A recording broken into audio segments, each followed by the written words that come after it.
محمد سيد الحواريات رحمانية كافية المدرسة رحمانية بروية ومتمنى الشهادة ميلاسية الكاتبون والشهادة الكاتبين আমরা পরম সৌভাগ্যবান এবং আমাদের উপজেলা শিক্ষা অফিসার জনাব আল্লাহ আজিজুল ইসলাম সাহেব আমাদের মধ্যে উপস্থিত হয়েছেন এবং প্রধান অতিথি আসন গ্রহণ করার জন্য সবিনয় অনুরোধ করছি।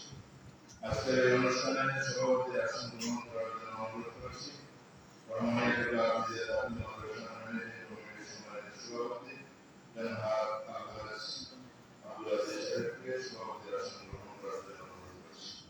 আসন গ্রহণ করার জন্য সবিনয় অনুরোধ করছি রহমানিয়া কাফিয়া দাখিল মাদ্রাসার super Hazrat Maulana M A Abdul Hamid সাহেবের কমিটির আসন গ্রহণ করার জন্য সবিনয় অনুরোধ করছি। আসন গ্রহণ করার জন্য সবিনয় অনুরোধ করছি আমাদের এই বিভাগের একজন আদর্শ এবং আমাদের অভিভাবক বিশুদ্ধ আব্দুর রহমান সাহেব মনির রহমতুল্লাহ আলাইহি স্নেহধন্য ছাত্র হযরত মাওলানা আব্দুল হামিদ সাহেবকে আসন গ্রহণ করার জন্য সবিনয় অনুরোধ করছি। আসন গ্রহণ করার জন্য সবিনয় অনুরোধ করছি সম্মানিত অফিসারবৃন্দ এবং কমিটির সদস্যবৃন্দ তাসমিল্লাহ মাহফিল আমরা সংক্ষিপ্ত অনুরোধ শুনব এরপরে আমরা প্রধান অতিথির আলোচনা শুনব এরপরে আমাদের মাহফিলের কার্যক্রম শুরু হবে। সম্মানিত উপস্থিতি সংক্ষেপে আলোচনা পেশ করার জন্য সবিনয় অনুরোধ করছি হযরত মাওলানা আব্দুল হামিদ সাহেব।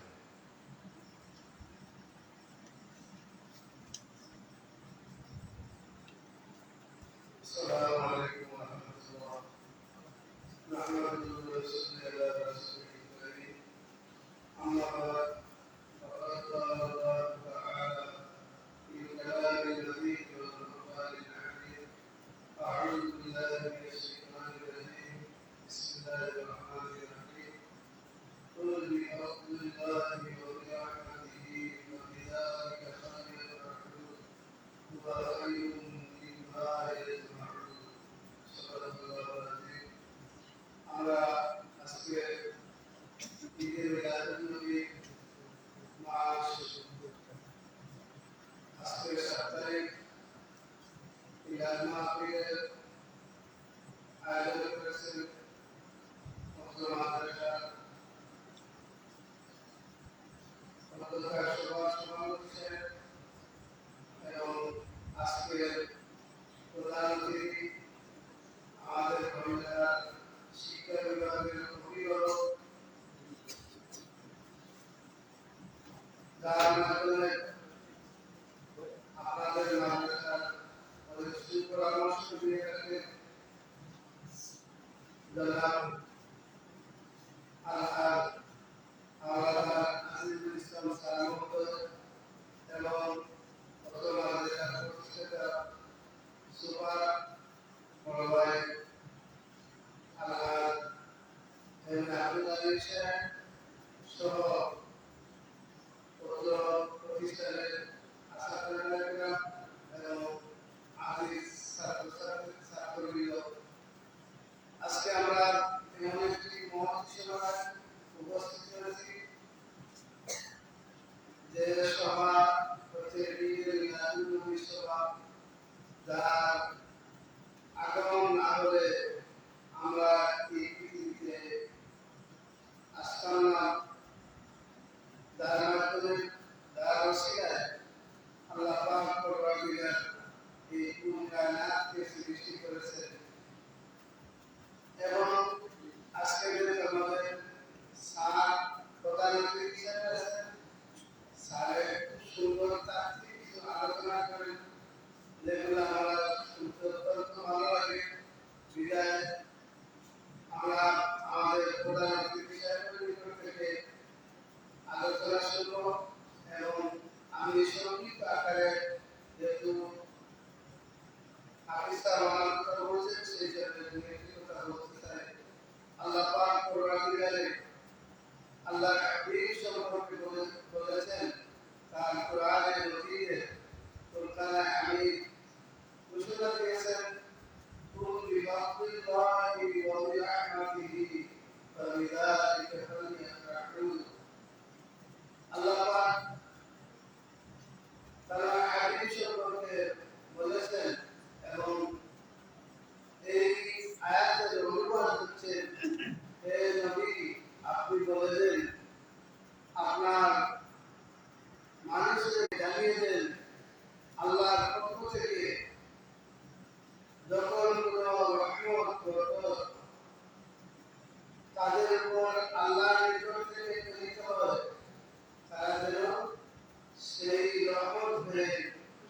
উদযাপন করে।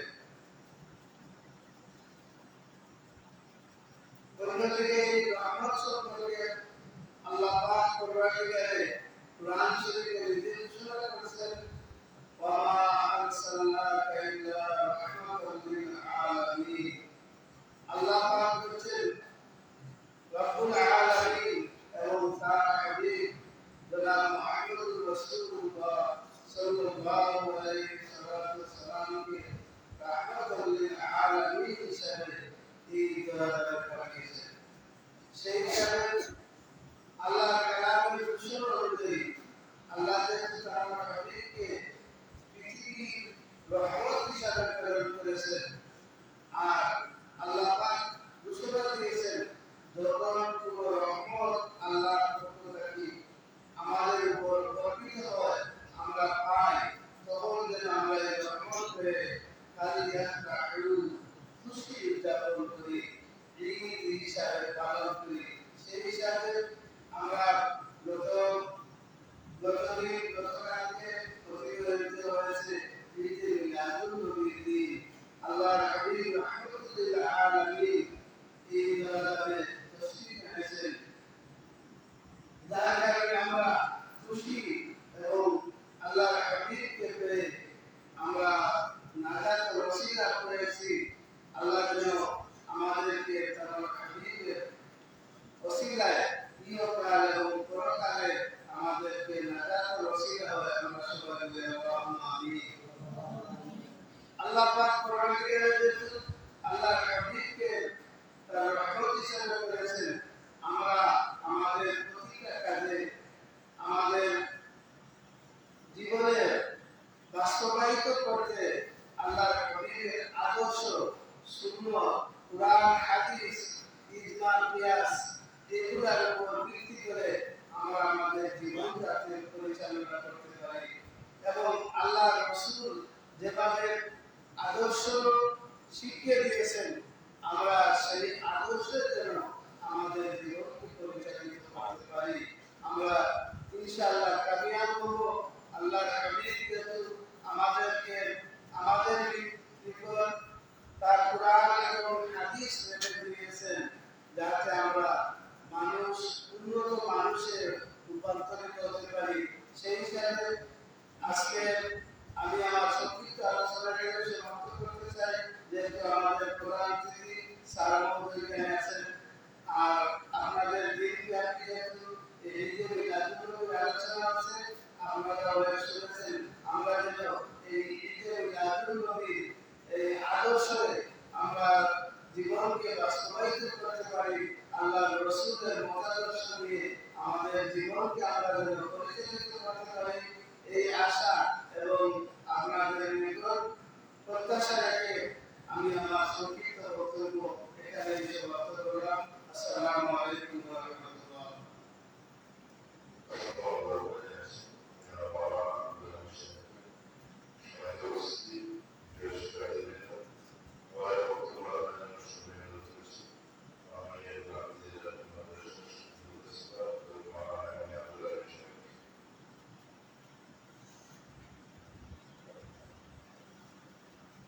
السلام عليكم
सरकार जहां मोहम्मद सल्लल्लाहु अलैहि वसल्लम এই পৃথিবী আগমন যেদিন ঘটেছিল 12ই রবিউল আউয়াল প্রথমবার কি এই 12ই রবিউল আউয়ালের উদ্দেশ্য করে আমরা এখানে অষ্টম শুকরিয়া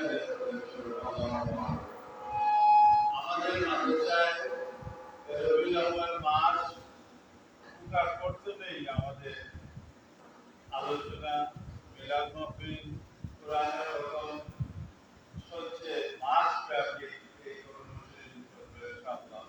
আপনারা দেখছেন গতকালকে আমাদের মাদ্রাসার ছাত্র এই রবিউল আউয়াল দিনে রোজা করেছে ইফতার মাহফিলের অনুষ্ঠান আপনারা দেখেছেন। বিশেষ করে এই মাসে আল্লাহর মায়ার বান্দা হলে দেশে বিদেশ থেকে এই মাদ্রাসা রহমানিয়া বিভাগে আল্লামা বড়ি রহমাতুল্লাহ আলাইহি প্রতিষ্ঠিত রহমানিয়া মুকা হাফিজিয়া দাখিল মাদ্রাসা অনেক সদকা করতেছে। যেমন আপনারা জানেন এই 15 দিনে দুইটা গরু আসছে এবং 7টা ছাগল আসছে, আরো বিভিন্ন এই দান করে আসছে। আজকে আমাদের মাধ্যমিক শিক্ষা অফিসার স্যার 5,000 টাকা আমাদের দান করেছে। মৌলানা আমিরুল ইসলাম জল্লুমিশা তার হাজতের জন্য দোয়া করার জন্য তিনি বলেছে মাদ্রাসার ছাত্রদেরকে 50 টাকা করে সবাইকে দান করে। আল্লাহ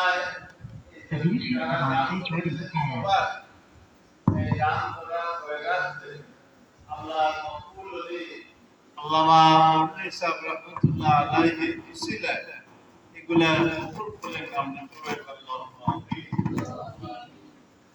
সারের কথা না বললেই দাও, যেদিন প্রথম দেখা হয়েছে এই প্রতিষ্ঠানে স্যার এসেছে সেই দিন এই প্রতিষ্ঠানকে তার নিজের প্রতিষ্ঠান হিসাবে উনি তার মনের মধ্যে স্থান দিয়েছে। এটা আমাদের শুকরিয়া আদায় করা দরকার। স্যার যখন এই মাদ্রাসায় আসছেন আমাদের এলাকার মুরব্বীদেরকে দেখে ছাত্রদেরকে দেখে উনি খুশি হয়ে বলেছেন না এই প্রতিষ্ঠান আমার, এটাই তো আমাদের অনেক সৌভাগ্য। স্যারের জন্য আমরা দোয়া করব। ওই দিনই স্যার বলছেন উনার একজন ভাই ইটালিতে থাকে বলে আমার বাইরে আমার সাথে গত 26 সালে বড় হজে স্যার দিয়েছে। এখন 27 সালের হজের বুকিং চলছে, 26 সালে স্যারের ভাই আমার মাধ্যমে বড় হজ করে আসছে।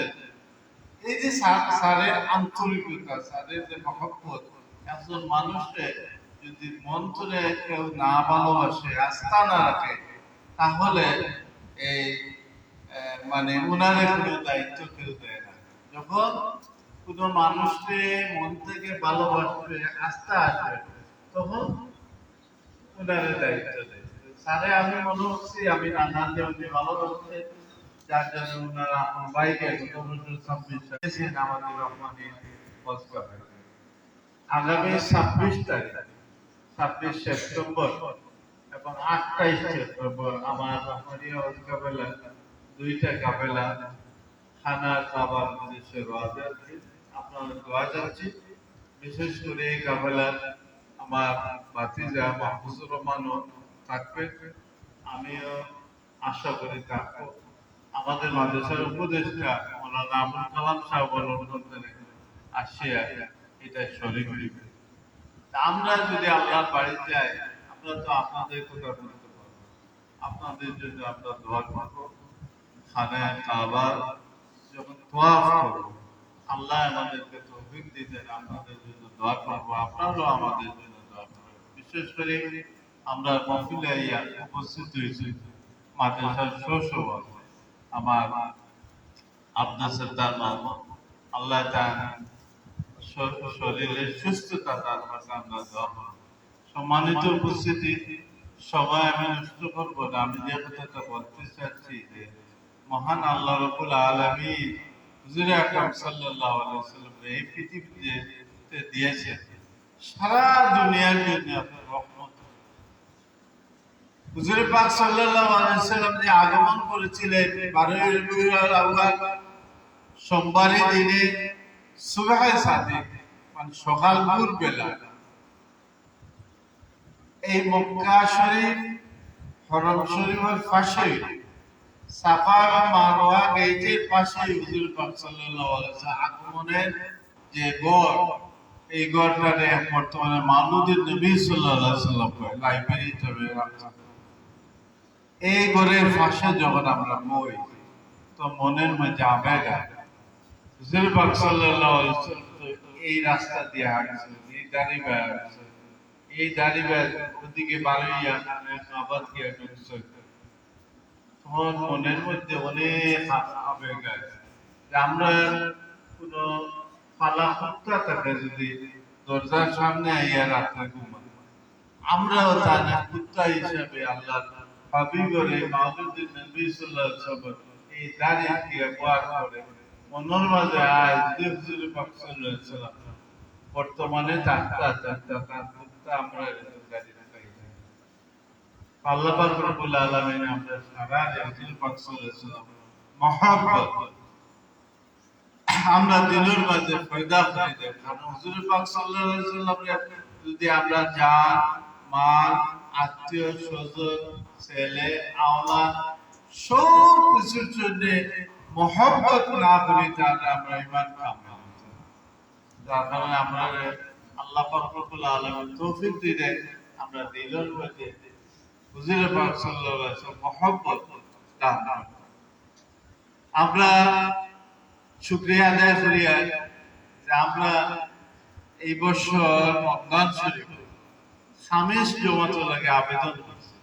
আমার মৌলানা আব্দুল হামিদ সাহেব তার নিয়োগানের লাগে আমরা কাগজে উত্তর আনছি, জমা দিতাম। আর মৌলানা আব্দুল মইনুল ইসলাম ইসলামী ফাউন্ডেশন সুপারভাইজার বিয়ানে তাই না আমরা খামিসের নিয়ম।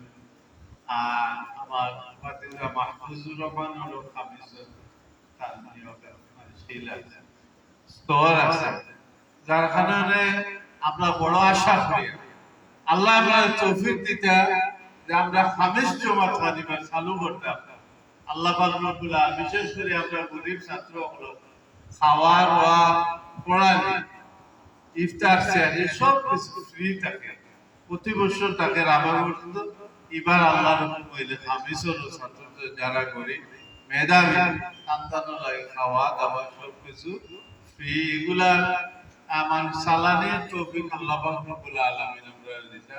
আর বিশেষ করে দেশে বিদেশে যত মানুষ আমরা এই প্রতিষ্ঠানের লগে এই রবিউল আউয়াল মাস উপলক্ষে দান খয়রাত করা, আমরা সারে আওলাদের সারে যে ৫,০০০ টাকা এতিমখানা দিলাম।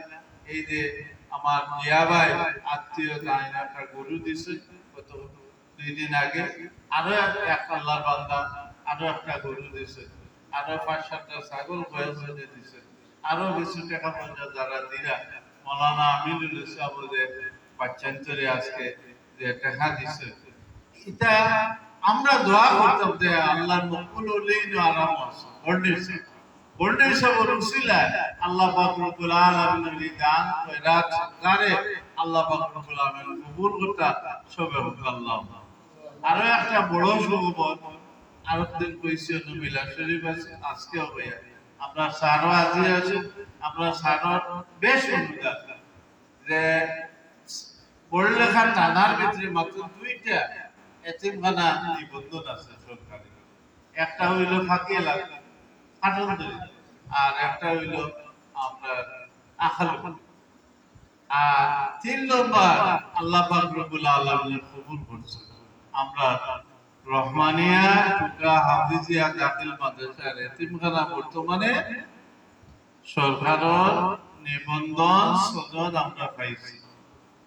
এখন আমরা আশা যাচ্ছে, যেমন একটু আগে আমার স্যারে হয়েছে একটা একটা 31 তারিখের মধ্যে আমরা আবেদন করলাম, যেহেতু নিবন্ধন আছে অনলাইনে গরিব ছাত্রদের লাগে টাকা পাওয়ার লাগে, আমরা আরো কিছু আবেদন করি। এই যে একটা ধারাবাহিকতা আছে ওই চলন হয়েছে, আল্লাহ কবুল করতে আমার আর একটা স্বপ্ন, এখানে 500-1000 এতিম গরিব ছাত্র খাবার দাবার বাসস্থানের ব্যবস্থা হইতো। আল্লাহ আমরা তৌফিক দান করতাম।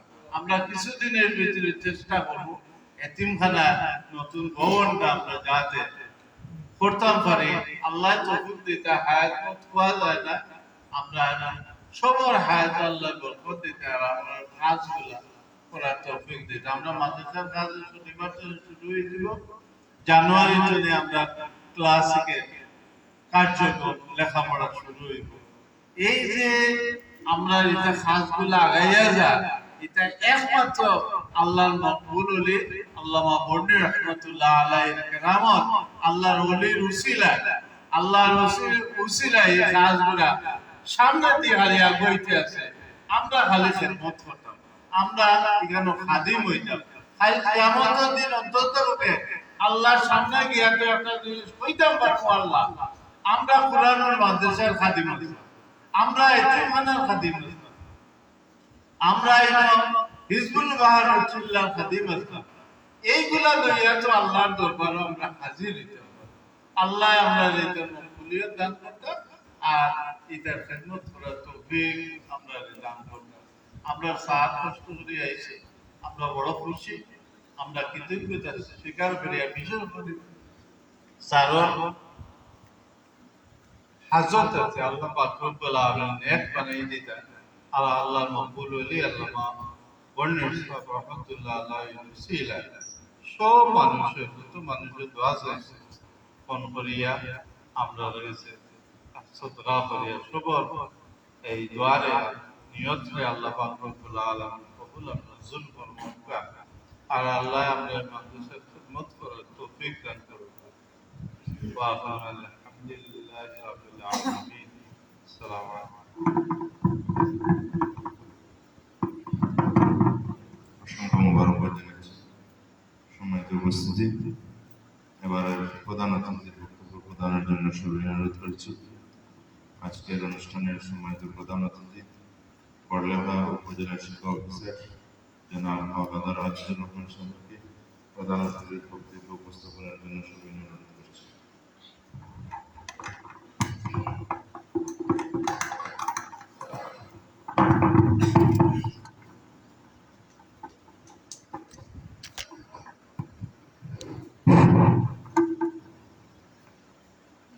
বিসমিল্লাহির রহমানির রহিম।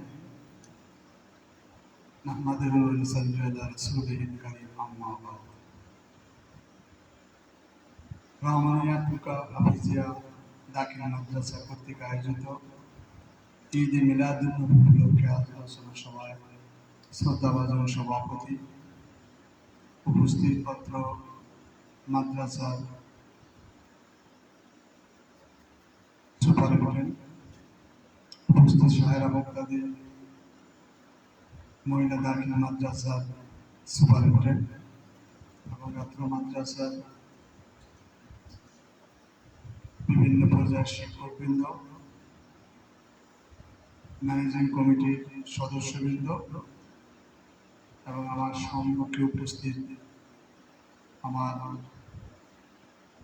স্নেহের শিক্ষার্থীবৃন্দ, আসসালামু আলাইকুম ওয়া রাহমাতুল্লাহি ওয়া বারাকাতুহু। প্রথমে আমরা মহান রাব্বুল আলামিনের কাছে শুকরিয়া জ্ঞাপন করি। আমরা সকলের সমস্যার উপরে আলহামদুলিল্লাহ, কারণ এই মাদ্রাসাটা এতিমখানাটা আমাদের সরকার কর্তৃক নিবন্ধিত হয়েছে। আমরা এটার জন্য কষ্ট করেছি, ফিকির করেছি এবং আল্লাহ আমাদের সেই ফলটা দিয়েছে। এখন এই মাদ্রাসার এতিমখানা যে কোনো সরকারি সাহায্য পেতে আমাদের আর কোনো অসুবিধা হবে না। মানুষের পাশাপাশি আমরা সরকারের সকল ধরনের সহযোগিতা, সরকার যত সহযোগিতা আছে আমরা ইনশাল্লাহ এখন থেকে পাবো। এটা মহান আল্লাহ পাক আমাদের এই পথকে সহজ করে দিয়েছে, আমরা শুধু একটু চেষ্টা করেছি মাত্র। সমস্ত কিছু করণীয়টাকে আল্লাহ, কারণ আল্লাহর হুকুম ছাড়া কিছুই হয় না। আমরা তার বান্দা হিসাবে আমরা একটু চেষ্টা করি, চেষ্টা করলে যদি সেই চেষ্টাটা সৎ এবং যদি সেটা নিয়ন্ত্রণ ভালো থাকে, তাহলে অবশ্যই চেষ্টা কখনোই বিফল হয় না। আল্লাহ অবশ্যই চেষ্টার প্রতিফল দেবে। সেটা আমরা প্রাথমিক অর্জন করেছি। এরপরে আমাদের যে টার্গেটটা থাকবে সেটা হলো এই দাখিল মাদ্রাসাটাকে আমরা প্রথমে স্বীকৃতি আনবো, তারপরে আমরা এখান থেকে দাখিল পরীক্ষায় শিক্ষার্থীরা যখন পাশ করবে 2-3 বছর ভালো ফলাফল করলে আমরা তখন এমপিও ভুক্তির জন্য আবেদন করতে পারব। এমপিও ভুক্তি হলো আমাদের যে সকল শিক্ষকরা এখানে কর্মরত আছেন তাদেরকে বেতন সরকার দেবে।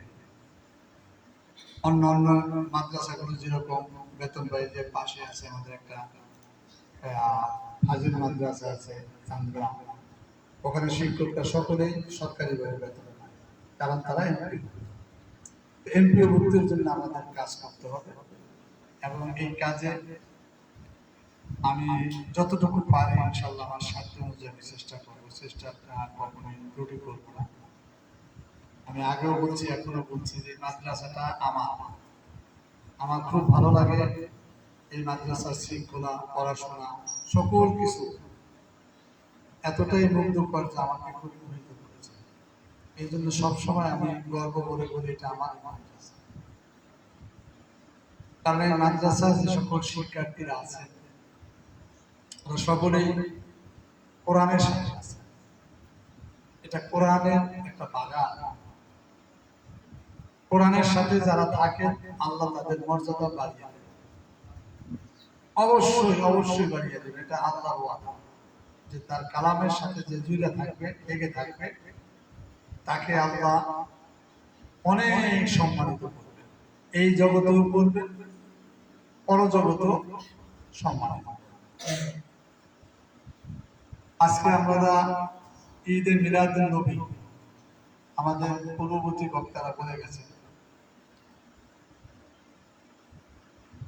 12ই রবিউল আউয়াল আমাদের বিশ্বজাহানের সকলের নবী, অর্থাৎ সে শুধু মানুষের না, সে জিন, গাছপালা, পশু পাখি যা কিছু আছে সকলের জন্য তাকে রসূল করে পাঠিয়েছেন। আমাদের এই নবীর আগে অনেক নবী রাসূলরা এই দুনিয়াতে আসছে এবং তারা চলে গেছে, ঈসা আলাইহিস সালাম পর্যন্ত। তারা কিন্তু একটা নির্দিষ্ট কওমের জন্য আসছে, তাদের নির্দিষ্ট একটা গোষ্ঠীর জন্য নবী হিসেবে প্রেরণ করছে। কিন্তু আমাদের নবীকে এই ধরায় অর্থাৎ পৃথিবীর সমস্ত মাখলুকের জন্য রহমত স্বরূপ প্রেরণ করেছে। আমার আল্লাহ পাক তার কোরআনের ভিতরে কি করেছেন এবং তাকে শিক্ষক হিসেবে পাঠিয়েছে। সকলের এই যে কোরআন তার উপর অবতীর্ণ হয়েছে। আমাদের নবী করিম সাল্লাল্লাহু আলাইহি ওয়াসাল্লামকে আল্লাহ বলছেন এই কোরআন আপনার উপর নাজিল করছি আমি আপনাকে কষ্ট দেওয়ার জন্য। তোমরা কত কষ্ট করে রাত জেগে এই কোরআনকে মুখস্থ করছো, কিন্তু আমাদের নবী করিম সাল্লাল্লাহু আলাইহি ওয়াসাল্লাম যখন আয়াত নাযিল হতো তার উপরে তে ঘামায়ে যেত, কারণ কোরআনের এত ভর, এত শক্তি, এত তার ওজন, এটা ধারণ করা। আল্লাহ বলছে কোরআন যদি আমি পাহাড়ের উপর অবতীর্ণ করতাম পাহাড় ধসে যেত। এই কোরআনকে কেউ নিতে চায় না, একমাত্র মানুষের হৃদয়ে এই কোরআন স্থান পেয়েছে। তা মানুষের হৃদয়টা কত বড়। কে বলেছেন, আল্লাহ বলছেন যে হে আমার হাবিব আপনি শুধু মনোযোগ দিয়ে শুনবেন আর আপনার হৃদয়ে এই কোরআনকে বসিয়ে দেওয়ার দায়িত্ব আমার। তোমরা কোরআন একটা লাইন তোমরা 1000 বার পড়ো, তাই না? যারা হেফজ করে এক একটা লাইন এক একটা অক্ষর 1000 বারের উপরে তাদের পড়লে তখন তাদের হৃদয়ে ওইটা গিয়ে কি করে স্থাপন করে। কিন্তু আমার নবী করিম সাল্লাল্লাহু আলাইহি ওয়াসাল্লামকে আল্লাহ কি বলছেন যে আপনি শুধু শুনবেন। আমার নবী করিম সাল্লাল্লাহু আলাইহি ওয়াসাল্লাম যখন আয়াত নাযিল শুনতেন পরক্ষণে তিনি সাহাবীদের কাছে আবার এটা বলতে পারতেন, কারণ ওই যে আল্লাহ বলছেন তার হৃদয়ে স্থান করে তার কিন্তু মুখস্থ করা লাগবে না। মুখস্থ করলে তার আর উপায় আছে? আমাদের নবী করিম সাল্লাল্লাহু আলাইহি ওয়াসাল্লাম এক কাজ করে নাই, সে সংসার করছে, ব্যবসা করছে, সে রাষ্ট্র চালাইছে, আওয়াজের কাজ করছে, বিভিন্ন ধরনের সকাল থেকে রাত্র অবধি ঘুমানোর আগ পর্যন্ত সে কাজ করছে। এর ভিতরে ফাঁকে ফাঁকে এই বিভিন্ন কোরআনের আয়াত নাযিল হয়েছে। সেই নবীর উম্মত হচ্ছে আমরা। তিনি যেমন সর্বশ্রেষ্ঠ এবং উম্মত হিসাবে আমরাও সর্বশ্রেষ্ঠ। কি কারণে সর্বশ্রেষ্ঠ হলো? কারণ সর্বশ্রেষ্ঠ নবীর উম্মত আমরা, এজন্য আমরা সর্বশ্রেষ্ঠ। আল্লাহ আমাদেরকে অনেক মর্যাদা দিয়েছে।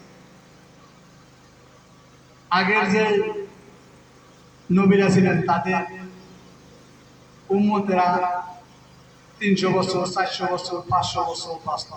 নূহ আলাইহিস সালাম 950 বছর বাঁচছে,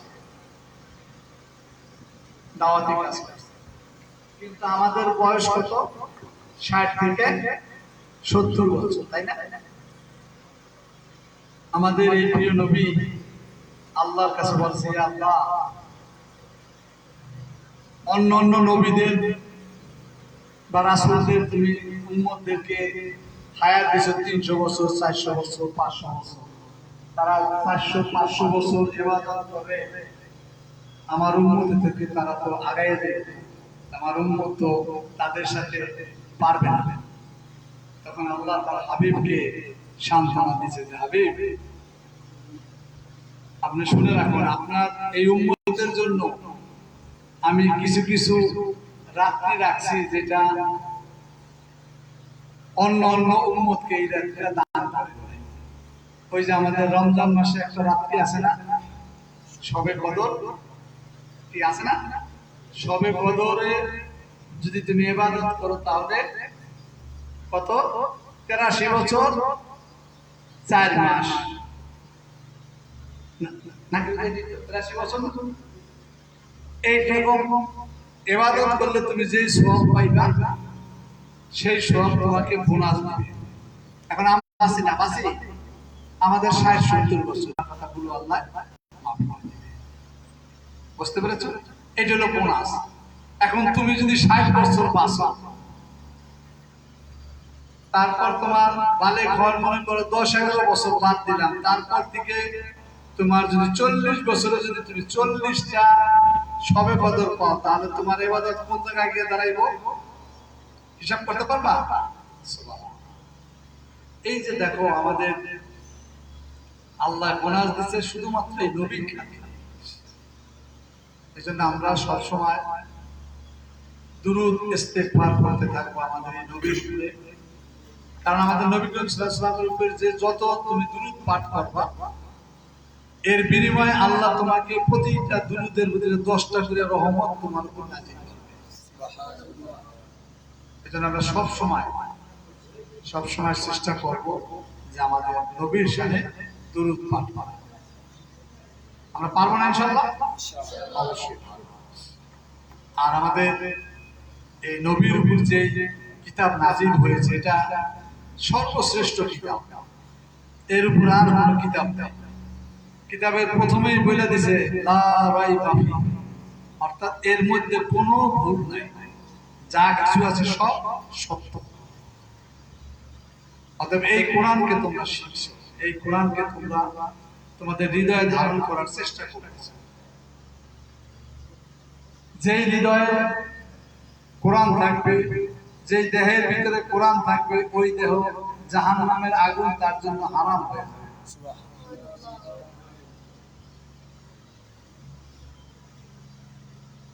আমাদের যখন কিয়ামতের হাসরের বিচারের দিন আমরা যখন দাঁড়াবো, তখন যেই লাইনে তোমরা থাকবা, হাফেজদের জন্য একটা লাইন থাকবে। হাফেজ, তা কোরআনের প্রথম হাফেজ কে? আমাদের বিশ্বনবী জনাবে মুহাম্মদ রাসূলুল্লাহ সাল্লাল্লাহু আলাইহি ওয়াসাল্লাম। সে থাকবে তোমাদের লাইনে সবার আগে। তোমার আমার লাইনের সামনে যদি আমার নবী থাকে, তাহলে ওই লাইনে যারা থাকবা তাদের কি আল্লাহ কোনো প্রশ্ন করবে? কোনো প্রশ্ন করবে না।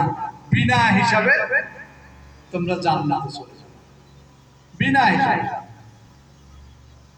হিসাব দিয়ে আমরা কেউ কিন্তু কোনো জান্নাতে যাওয়ার কোনো যোগ্যতা আমাদের নাই। যদি আল্লাহ বলে যে দাঁড়া আমার হিসাব দিয়ে যাও, আমরা আটকে যাব। রোজা, নামাজ, হজ, যাকাত, সদকা, দান ইত্যাদি সমস্ত কিছুর বিনিময়ে কিন্তু আমরা জান্নাত পাবো। একমাত্র জান্নাত পাবো আল্লাহর দয়া। যদি আল্লাহ আমাদেরকে দয়া করে, মেহেরবানি করে, আমাদের প্রতি যে তাজিম করে, করুণা করে, তাহলে আমরা সব সময় চেষ্টা করি, আল্লাহ আমি তোমার দয়া চাই, করুণা চাই, আমি তোমার করুণার ভিখারি। যখন কোরআন পড়বো তখন খুব মনোযোগ সহকারে পড়বো। তোমরা চেষ্টা করবা অর্থ বুঝে বুঝে চেষ্টা করবা। অর্থ বুঝে যদি পড়ো তাহলে এর সওয়াব আরো বেশি, এর মর্তবা আরো বেশি। তোমরা চেষ্টা করবা পাশাপাশি বাংলা, যে আমাদের অনেকে হয়তো আরবি, অনেকে তোমরা বোঝো শব্দ অর্থ যদি পারো, যেমন বাংলা, ইংরেজি আমরা যেরকম শব্দ অর্থ শিখছি না, আরবিরও শব্দ অর্থ আছে, এগুলো যদি পড়ো তাহলে পুরো কোরআনটাই তোমরা বুঝতে পারবে। আমাদের পুরো কোরআনটা ছিল আমাদের নবী করিম সাল্লাল্লাহু আলাইহি ওয়াসাল্লামের জীবন আদর্শ। এমন কোন আয়াত নাই কোরআনের যেটা মহান আল্লাহ পাক তার হাবিবকে দিয়ে আমল না করাইছে। তার হাবিব আমল করছে, তার থেকে সাহাবীরা করছে, সাহাবী থেকে তাবেঈন, এইভাবে আমাদের কাছে আমল চলে আসছে। এই যে আমরা নামাজ পড়ি, এখন নামাজের ভিতরে কিন্তু অনেক মাসআলা। প্রথমে তুমি দাঁড়াইবা, তারপরে কি পড়বা, তারপরে এটা, তারপরে এটা, এইভাবে বলতে বলতে ওই দিন আমাদের এক হুজুর বলতেছে যে 2 রাকাত নামাজ পড়তে গিয়া 28,000 মাসআলা মনে আছে। ছুঁই না আসতে জয়ে গেছি যে বলেন 28,000 মাসআলা সহি শুদ্ধভাবে প্রতিপালন করে নামাজ পড়া কি কঠিন না? ফুকাহায়ে আমরা কি করছে, ওই 28,000 কে তোমার একত্রিত করে 28টা মাসআলায় আনছে। নামাজের আগে কিছু ফরজ আছে, ভিতরে কিছু ফরজ আছে, 28টা আছে। এখন এই নামাজে 28টাও যদি বলি তারপরও তো আমাদের মনে থাকবে না, থাকবে? নামাজ কিভাবে শিখছি আমরা? দেখে দেখে নামাজ শিখি। এই জন্য ছোটবেলা থেকেই আমরা নামাজের এতাম। আমাদের নবী করিম সাল্লাল্লাহু আলাইহি ওয়াসাল্লামকে নামাজ শিখিয়েছেন জিবরাইল আলাইহিস সালাম, আল্লাহ সে মহান ফেরেশতা। সে 5 ওয়াক্ত না কয় ওয়াক্ত এটা আমার সঠিক জানা নাই, হেরামে তাকে শিখাইছে এইভাবে এইভাবে নামাজ পড়ে। ওইটা দেখে দেখে নামাজ, অর্থাৎ নামাজটা হলো দেখে দেখে শিখা। আর নামাজের যে সকল তাসবিহ তাহলিল আছে এগুলো আমরা পাঠ করবো, সূরা ফাতিহা, অন্য সূরা মিলাবো, অন্যান্য যেগুলো আছে এগুলো একবার পড়বো। কখন পড়বো, প্রত্যেক আটটায় আমরা কি করবো, ওই আমাদের ধারাবাহিকভাবে নামাজ পড়বো। তোমরা চেষ্টা করবা নামাজ কখনোই ছাড়বা। নামাজ হচ্ছে এমন একটা ইবাদত, যেই ইবাদতের হিসাব মরণের পর প্রথমেই এই হিসাবটা দিতে হবে নামাজ। যদি তোমার নামাজ ঠিক হয়ে যায় তাহলে তোমার সমস্ত আমল ঠিক। এই জন্য যে কোনো অবস্থাতেই হোক নামাজ পড়ার সময় খুশুর সাথে পড়বা, ধ্যান খেয়াল ধীর স্থির ভাবে তাড়াহুড়া করবা। আল্লাহ কিন্তু তোমাকে বেশি বেশি আমল করতে বলেন, যে আমাকে এত 1000 বার তোমার তওবা ইস্তেগফার করো, এতবার পড়বো না। তোমার কোয়ালিটি, অর্থাৎ তুমি যে ইবাদতটা করো এটা খুব কোয়ালিটি, অর্থাৎ তার গুণগত মান থাকতে হবে। দিন স্থিরভাবে অল্প 2 রাকাত নামাজ পড়তে হবে, কিন্তু স্থিরভাবে সুন্দরভাবে। আমাদের নামাজ 17 রাকাত নামাজ আমাদের ফরজ, তাই না? নবী করিম সাল্লাল্লাহু আলাইহি ওয়াসাল্লাম 17 রাকাত নামাজ পড়েছেন, আমাদেরকে পড়ার জন্য নির্দেশনা দিয়েছেন। এখন আমরা যদি 22 রাকাত ফরজ নামাজ পড়ি হইব? নামাজ তো ভালো জিনিস, বেশি পড়লে অসুবিধা আছে, কিন্তু না। অর্থাৎ আমার নবী যেভাবে নামাজ পড়েছেন আমাদেরকে ঠিক সেইভাবে নামাজ পড়তে হবে। উনি যেই কাজ করতে বলেছেন ওইটা আমরা করব, আর যেই কাজ উনি করতে বারণ করেছে সেটা আমরা করব। মহান আল্লাহ পাক কোরআনের ভিতরে 40 বারের মতো বলছেন যে আতিউল্লাহ আতিউর রাসূল, অর্থাৎ আল্লাহর ইহতাম করুন এবং রাসূলের অনুকরণ করুন, অর্থাৎ আল্লাহর পরে রাসূলের অনুকরণ করুন। বুঝতে পেরেছো? এই জন্য তোমরা সেই কোরআনের বাগানের শিক্ষার্থী, তোমরা যখন পড়াশোনা করো তোমাদের এই চেষ্টা, এই যে ফিকি, এটা আল্লাহ বড় অনেক পছন্দ। তোমরা যখন পড়ো তোমাদের চতুর্দিকে ফেরেশতারা তোমাদেরকে ঘিরে রাখে তোমাদের এই তেলাওয়াত শোনার জন্য। বুঝতে পেরেছো? অতএব তোমরা সুন্দরভাবে মনোযোগ সহকারে পড়বা। পিতামাতা তোমাদেরকে যে উদ্দেশ্যে মাদ্রাসায় পাঠিয়েছে তাদের সেই ন্যাক আশাগুলো তোমরা পূরণ করার চেষ্টা করবা, তাহলে তোমরা এই জগতে ভালো থাকবা, পরকালেও ভালো থাকবা। অনেকে বলে যে এই কোরআন পড়ে তুমি বড় বড় চাকরি করতে পারবা না, তোমাকে হয়তো বলতে পারবে, কিন্তু না, কোরআনের সাথে যে লেগে থাকবে তার মর্যাদা সর্বোচ্চ। আল্লাহ তার মর্যাদা অনেক বাড়ায়, এটা সবসময় মনে রাখবে। বাংলা, ইংরেজি, গণিত, আরবি, ভাষা ওগুলো পড়ে কোনো লাভ নাই। যদি তোমরা কোরআন শিখো তাহলে মর্যাদা বাড়াই দিবে কি আল্লাহ, কারণ এই কোরআনটা হচ্ছে আল্লাহর বাণী। তুমি যখন কোরআন পড়ো তখন আল্লাহর সাথে তুমি কথা বলছো, বুঝতে পেরেছ? আল্লাহর সাথে তুমি সরাসরি কথা বলছো, এটা তোমার জেহানের ভিতরে আনতে। এই জন্য আমরা কোরআনকে শুদ্ধভাবে কোরআন শেখার চেষ্টা করব, এবং এই কোরআনের যে নির্দেশনাগুলো দিয়েছি আল্লাহ আমার নবীর মাধ্যমে, সেটা আমরা বাস্তবায়ন করার চেষ্টা করব। আর সব সময় আমাদের প্রিয় নবী হযরত মুহাম্মদ সাল্লাল্লাহু আলাইহি ওয়াসাল্লামের উপর বেশি বেশি করে আমরা দুরূদ পাঠ করব। পারবো তো ইনশাআল্লাহ? কোরআন শুরু করার আগে দুরূদ পড়বা, শেষ করার পর যে কোনো দোয়া যদি তোমার আল্লাহর কাছে কবুল করতে হয় তার পূর্ব শর্তই হচ্ছে যদি তার হাবিবের প্রতি দুরূদ পড়া না হয় তাহলে ওই দোয়া আসমানে গিয়ে ঝুইলা দিবে। যখন তুমি দুরূদ পড়বা তখন এই দোয়া আল্লাহর দরবারে চলে যাবে। দুরূদের এত বড় মহত্ব, আপদ বিপদ বালা মুসিবত দুঃখ সুখ যত কিছুতে আছে দুরূদই তোমার জন্য যথেষ্ট। আসলে রাত্র হয়ে গেছে, অনেক রাত্র, তো আমারও যেতে হবে। তো আমার এখানে আসতে আমার খুব ভালো লাগে, তোমাদের দেখলেও ভালো লাগে।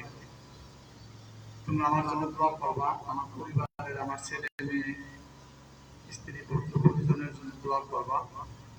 আল্লাহ যেন আমাদের সবাইকে সুস্থ রাখেন, ভালো রাখেন, এবং সমস্ত প্রকার আপদ বিপদ বালা মুসিবত হইতে আল্লাহ যেন আমাদেরকে সবাইকে হেফাজত করেন। আর তোমরা যারা এই এতিমখানা বা এই মাদ্রাসা হাফেজি লাইনে পড়তেছো, আমি দোয়া করি আল্লাহ তোমরা হাফেজ হও এবং দুনিয়াতে তোমরা মর্যাদাশীল হবে এবং আখিরাতে তোমাদের অনেক ক্ষমতা আল্লাহ দেবে। একজন হাফেজ মানে 40 জনকে বেহেশতে নেওয়ার জন্য সুপারিশ করবে। তোমার বাবা মা মাথায় নূরের টুপি পরিয়ে দেবে। আমরা এটা চাই না। অবশ্যই তোমরা মাদ্রাসা ফাঁকি দিবে না, আমাদের হুজুররা যেভাবে তোমাদেরকে শিক্ষা দেয় ওইভাবে তোমরা শিক্ষা গ্রহণ করবা। যখন শিখে যাবা তখন দেখবা তোমাদের সম্মান, তোমাদের মান, তোমাদের শান আল্লাহ অনেক কিছু করে দিবে। যেটা বাংলা ইংরেজি পড়েও এরা কিন্তু এই সম্মানের অধিকারী হবে। বুঝতে পেরেছো? তোমরা এমন এক কিতাব পড়তেছো যেটা পৃথিবীর সর্বশ্রেষ্ঠ কিতাব। অতএব এই কিতাবকে তোমরা হৃদয়ে ধারণ করবা, ওস্তাদের কথা শুনবা, আর পিতা মাতাকে তাজিম করবা। যাদের পিতা মাতা আছে তাদেরকে কখনোই কষ্ট দিবে না, আর যাদের পিতা মাতা নাই তাদের জন্য দোয়া করবা, আল্লাহ যেন আমাদের ওই সকল পিতা মাতা তাদেরকে যেন বেহেশত নসিব করে দেব। যখন বেহেশত চাইবা জান্নাতুল ফেরদাউস চাইবা, যেটা আমরা আরশের নিচে বেহেশতের স্তর আছে, জান্নাতুল ফেরদাউস সব সময় চাই। তোমরা ভালো থাকবা, আমি দোয়া করি, আর আমার জন্য দোয়া করবার। এই মাদ্রাসার আমি উত্তরোত্তর সমৃদ্ধি উন্নতি কামনা করছি। সামনে যে কাজগুলো আছে ইনশাআল্লাহ আমি চেষ্টা করব এই কাজে আপনাদের সাথে পাশে থেকে শরীক হওয়ার চেষ্টা করবো। আমি পারবো কিনা জানি না, তবে আমি চেষ্টা করব। যেমন ইউসুফ আলাইহিস সালাম, ইউসুফ নবী, কত নাম শুনছো না? সবচেয়ে সুন্দর ছিল। আল্লাহ তাকে এত সুন্দর চেহারা দিয়েছে, তখন একবার তাকে বাজারে উঠেছে বিক্রি করার জন্য মিশরের আজাদ। তখন এক ভিখারি 5 টাকা দিয়ে লাইনে দাঁড়াইছে তারে কিনবো, তার কাছে 5 টাকা আছে। এখন আর লাইনে দাঁড়াইতে দেন, এই মহিলা তুমি আর দাঁড়াইছো কেন? আমি সব নবীরে ক্রয় করতে, তোমার টাকা আছে না? আছে 5 টাকা। 5 টাকা তো তুমি নবীরে কিনবা, মানুষ লক্ষ কোটি দিরহাম লয়ে দাঁড়াই রইছে আর তুমি কিনবা। আমার তো সামর্থ্য আছে 5 টাকা, আমি এই মোহাম্মদ নবীকে কিনতে চাই যেন হায়শারের মাঠে আল্লাহকে বলতে পারি, আল্লাহ আমার সামর্থ্য 5 টাকা ছিল, কিন্তু তোমার নবীকে কেনার জন্য আমি তোমার লাইনে দাঁড়াইছি। মোহাম্মদ, আমাদের সামর্থ্যটা ছোট থাকতে পারে, কিন্তু আমাদের মন, আমাদের এই থাকবে যে সমস্ত কিছু আল্লাহকে রাজি রাখতে পারে। যদি আল্লাহকে আমরা রাজি খুশি করতে পারি তাহলে আমরা কামিয়াব। রাদিতু বিল্লাহি রাব্বা ওয়া বিল ইসলামি দীনা ওয়া বি মুহাম্মাদিন সাল্লাল্লাহু নাবিয়্যা রাসূলা। এই দোয়াটা বেশি বেশি করব যে আল্লাহ আমি যেমন আপনাকে পেয়ে সন্তুষ্ট, আমাদের দ্বীন ইসলামকে পেয়ে যেমন সন্তুষ্ট, আমার নবীকে পেয়ে যেমন সন্তুষ্ট, আপনি আমার প্রতি সন্তুষ্ট হয়ে যান। যদি আল্লাহ আমাদের প্রতি সন্তুষ্ট হয়ে যায় তাহলে আমাদের আর কোনো অভাব, অনটন, দুঃখ, কষ্ট কিচ্ছু থাকবে না। ঠিক আছে, তোমরা ভালো থাকবে, পড়াশোনা মনোযোগ দিয়ে করবে। তোমাদের প্রতি দোয়া রইল, তোমরা আদর্শ মানুষ হও, দ্বীনের দায়ী হও, তোমাদের দ্বারা ইসলাম আরো আলোকিত হোক, প্রস্ফুটিত হোক। আমাদের নবী দ্বীনের যে দাওয়াতের জন্য কত মেহনত, কত কষ্ট করছে, যার শরীরে মশা মাছি বসার হুকুম ছিল, হারাম ছিল, সেই শরীর দিয়ে রক্ত ঝরাইছে এই দ্বীনকে কায়েম করার জন্য। তোমরা সেই দ্বীনের মেহমান, অতএব তোমাদের দ্বারা দ্বীন জিততে হবে আশা করি ইনশাআল্লাহ। তোমরা আমার জন্য দোয়া করবে, আবারও তোমাদের কাছে আমি দোয়া চাই, আমার পরিবারের জন্য তোমাদের কাছে দোয়া চাই, আর তোমাদের জন্য দোয়া করে আল্লাহ তোমাদের ন্যাক আশা পুরা করুক। সকলে আমরা ভালো থাকবো, আমার জন্য দোয়া আবারও করছি ইনশাআল্লাহ। সবাই ভালো থাকুন। আসসালামু আলাইকুম ওয়া রাহমাতুল্লাহ। অসংখ্য মোবারকবাদ জানাচ্ছি জনাব হাওলাদার রাজিজুল ইসলাম সাহেবকে স্যারের এই তাত্ত্বিক গুরুত্বপূর্ণ আলোচনা আমাদের জ্ঞানের রাজ্য সমৃদ্ধ করেছে। বিশেষত ছাত্র সমাজের একটি পথের পাথেও স্যারের অল্প সময়ের মধ্যে গুরুত্বপূর্ণ আলোচনা পেশ করেছেন। এর জন্য রহমানিয়া গুলবাগের পক্ষ থেকে আজকের প্রধান অতিথিকে আমরা মোবারকবাদ জানাচ্ছি। সম্মানিত উপস্থিতি, সাপ্তাহিক এই মিলাদ মাহফিলে অনেক দোয়ার দরখাস্ত থাকে, আজকেও এই মিলাদ মাহফিলে বেশ কিছু দোয়ার দরখাস্ত আছে। সংক্ষেপে আমি বলি, এরপরে আমাদের মিলাদের কার্যক্রম শুরু হবে। আমাদের গ্রামের জনাব শামসুদ্দিন, ওনার দামান আমাদের নতুন বিল্ডিং এর কাজের জন্য 10 বস্তা সিমেন্ট দিয়েছেন। আমাদের মাদ্রাসার সাবেক ছাত্র পিয়ার মাহমুদ, আমরা ওনার মার ইসালের সব উপলক্ষে আমরা খতম করেছি, 2000 টাকা দিয়েছেন। আমাদের গ্রামের মামুন আহমদ পশ্চিমের এই নতুন বিল্ডিং এর কাজের জন্য 5 বস্তা সিমেন্ট দিয়েছেন। এবং আমাদের গ্রামের ইফতেখার আমাদের খাল্লায় আরো 3000 টাকা মাদ্রাসায় দিয়েছে। মামুন আহমদ আরো 1000 টাকা মাদ্রাসায় দিয়েছে। সব মিলিয়ে অনেক দরখাস্ত বলেছে, সবার জন্য ইনশাআল্লাহ দোয়া করা হবে। এখন মিলাদ হবে।